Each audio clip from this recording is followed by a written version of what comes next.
Bien, vamos a resolver el problema número 2. Ahora lo voy a poner aquí en pantalla. El problema nos plantea lo siguiente. Nosotros tenemos un condensador. Bien, el problema nos dice que tenemos un condensador de placas paralelas de área A, separación entre las placas D, y que se carga hasta una diferencia de potencial B. Esa diferencia de potencial está dada por una batería. Nos dicen ahora que se va a desconectar la fuente de la carga, o sea, se va a desconectar esto, ¿sí? Y que ahora las placas se van a separar hasta que su distancia final sea 2 veces la distancia original. Vamos a tener esta situación. Ahora ha cambiado la configuración del problema. ¿Por qué? Porque sabemos que la capacitancia de los capacitores depende de la configuración de las placas o la geometría que tenga el capacitor.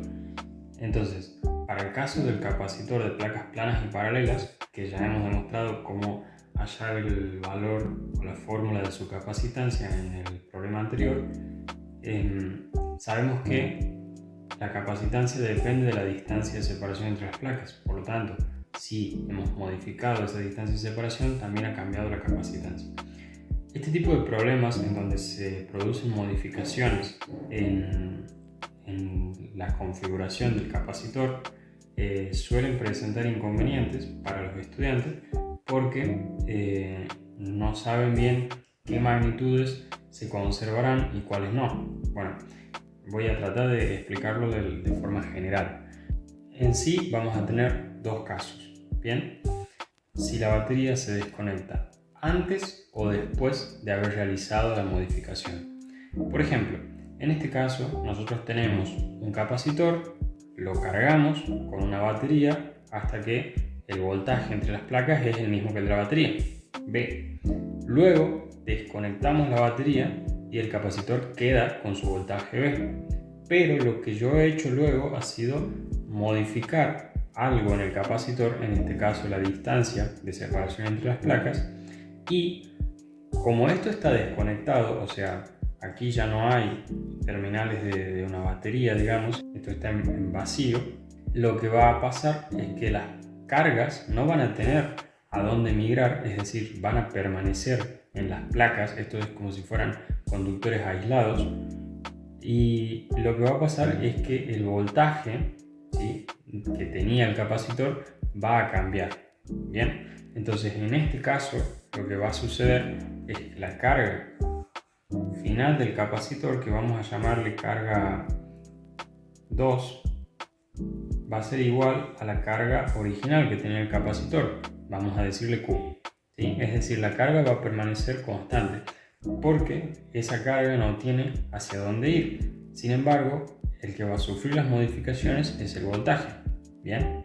Porque recordemos que la capacitancia ha tenido que cambiar, o sea, se ha cambiado porque ha cambiado la distancia de separación entre las placas. Entonces, la capacidad de almacenar carga en función de su voltaje también ha debido modificarse. Como la carga no se ha modificado, entonces ha cambiado el valor de B. ¿Bien? Estas dos expresiones son la definición de capacitancia y la capacitancia para un capacitor de placas planas y paralelas. En nuestro caso ha cambiado D y por lo tanto ha cambiado C, porque el área sigue siendo la misma y el medio sigue siendo el mismo. Entonces, si cambia D, tiene que cambiar C. Luego, si ha cambiado C, entonces tiene que cambiar alguna de estas dos. Bien, la carga sabemos que no puede cambiar porque el capacitor está desconectado, por lo tanto la carga tiene que permanecer en las placas, entonces tiene que haber cambiado el voltaje. Ahora, ¿cómo es el caso inverso?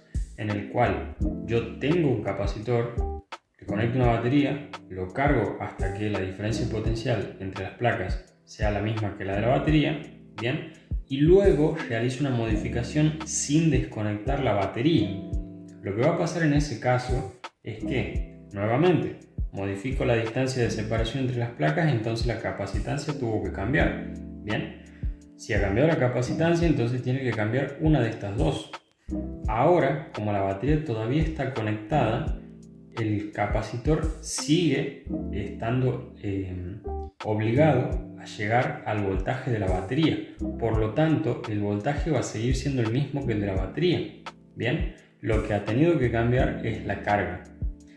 Por lo tanto, esos son los dos casos que nos podemos encontrar de capacitores cuando sufren algún tipo de cambio. Lo importante es entender cuándo se desconecta la batería. Para resolver este problema entonces, en el cual sucede el primero de los casos, vamos a ver qué es lo que nos piden. Total, ya hemos hecho las aclaraciones pertinentes. El primer ítem lo que solicita es obtener la nueva capacidad. Bien. A esta nueva capacidad yo la voy a llamar C2. Bien. Esta nueva capacidad que yo he llamado C2, ¿sí?, la vamos a obtener a partir de la definición, o mejor dicho, a partir de la expresión de la capacitancia para un capacitor de placas planas y paralelas. Bien, que si no saben cómo hacerla, yo para este problema no la voy a volver a obtener porque si no se va a hacer más largo, pero en el ejercicio anterior he demostrado cómo se obtiene la capacitancia para un capacitor de este tipo. Bien, cualquier cosa les dejo el link al video anterior para que puedan verlo. Es esta fórmula que tenemos marcada aquí, y lo que ha cambiado en esta capacitancia, como les mencionaba, es, bueno, el área sigue siendo la misma, el medio sigue siendo el mismo, pero ahora la distancia de separación es el doble que la anterior, bien, 2 veces D. Entonces de acá podemos concluir que la capacitancia número 2 es la capacitancia original sobre 2. Un detalle que olvidé mencionar es que los datos de este problema, ¿sí?, no son numéricos, sino que son simplemente variables, parámetros mejor dicho, que serían A y D. Y la diferencia de potencial original, B. Entonces, nosotros tendríamos que expresar todas nuestras conclusiones en función de estos datos. Bien, por lo tanto, esta sería la expresión correcta para concluir con el ítem A. Esta únicamente la dejo porque nos puede ser útil más adelante. Aquí, por supuesto, la permitividad del medio en el vacío es un valor conocido, por eso es que es válido dejarla dentro de la expresión. Vamos al siguiente ítem. El siguiente ítem, que es el B, nos pide la nueva diferencia de potencial. Bien, ¿cómo obtenemos eso? A partir de la definición de capacitancia, como hemos visto, esto será C2, y sabemos que esto es Q, que sigue siendo la misma, bien, Q2 igual a Q sobre B2.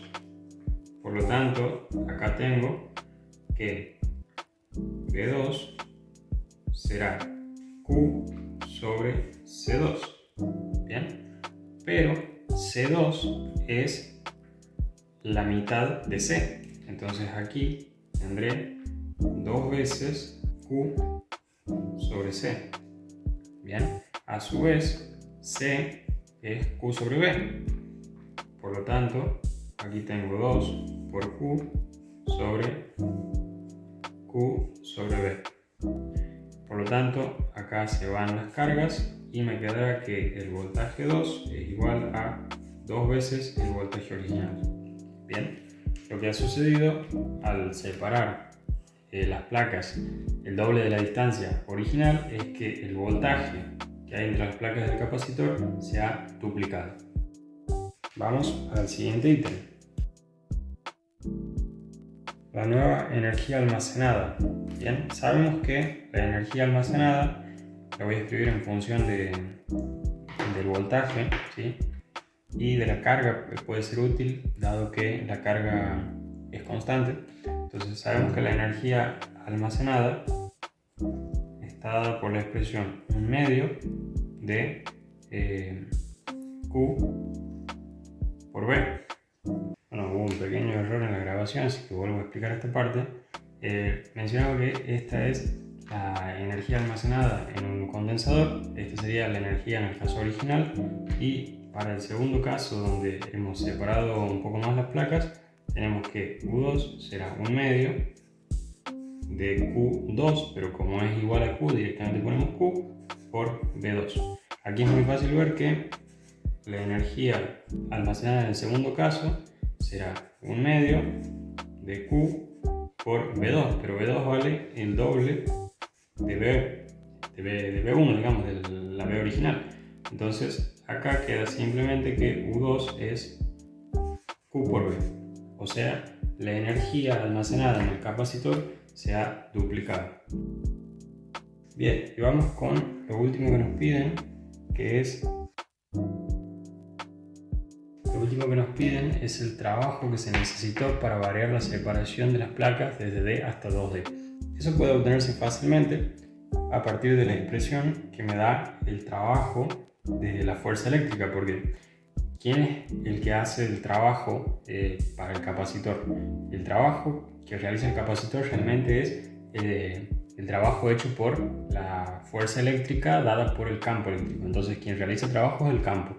Bien, y nosotros tenemos que la expresión del trabajo que realiza la fuerza eléctrica es el negativo de la variación de energía potencial.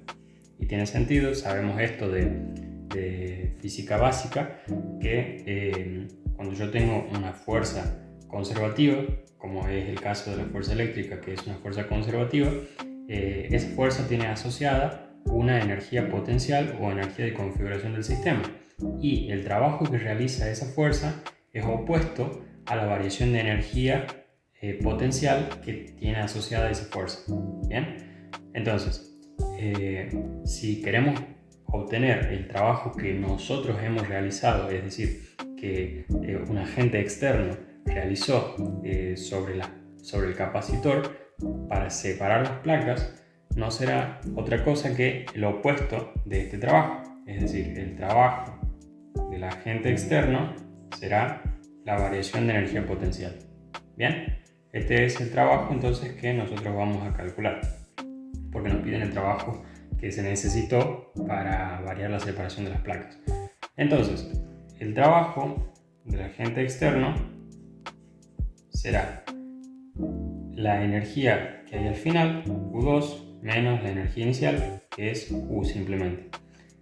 Esto será entonces Q por V menos 1/2 de Q por V. Bien, que en este caso nos quedará igual a 1/2 de Q por V. Bien, aquí hay un detalle que también olvidé en el ítem anterior, y es que teníamos que dejar la expresión en función de estos datos. Bien, por lo tanto aquí realmente tendría que realizar una modificación sobre esta expresión para que quede expresada como debería, y de igual manera tengo que hacerlo con esto, teniendo en cuenta que Q es C por V. Entonces acá tengo, y la capacitancia es, luego esto será, entonces esta expresión es el trabajo que se necesitó para separar las placas del capacitor. El trabajo que realizó el campo eléctrico, lógicamente, es opuesto. Esto es muy fácil de comprobar si nosotros, por ejemplo, dibujamos el campo eléctrico del capacitor. Voy a hacer simplemente unas cuantas líneas. Entonces este es el campo eléctrico. Vamos a imaginar entonces que nosotros queremos mover esta placa. Bien, esta placa es negativa. Bueno, en realidad sería esta la situación. En esta placa, que es una placa negativa, nosotros queremos alejarla del campo, ¿ok? Pero la fuerza eléctrica que está aplicada sobre la placa es una fuerza de atracción, así. Recuerden que la fuerza eléctrica en este caso tendría sentido contrario al campo eléctrico. La fuerza eléctrica que está aplicada en esa dirección y sentido, y el movimiento o desplazamiento que es en esta dirección. Entonces, como vemos, el movimiento es en una dirección y sentido, y la fuerza eléctrica va en el sentido contrario. O sea que tenemos un ángulo de 180 grados entre los dos vectores, por lo tanto tenemos un trabajo negativo. Ahí podemos ver que el campo eléctrico realizó un trabajo que es negativo, o sea, la variación de energía eléctrica es negativa para el campo eléctrico. En cambio, si vemos el trabajo que hemos realizado nosotros, la fuerza externa va en el mismo sentido que el movimiento, por lo tanto el trabajo que realiza es positivo, y eso se comprueba con la expresión que hemos encontrado. Dejo expresada aquí la respuesta del ítem C en función de los datos originales del problema. Bueno, y eso sería todo para este problema, así que nos vemos en el siguiente.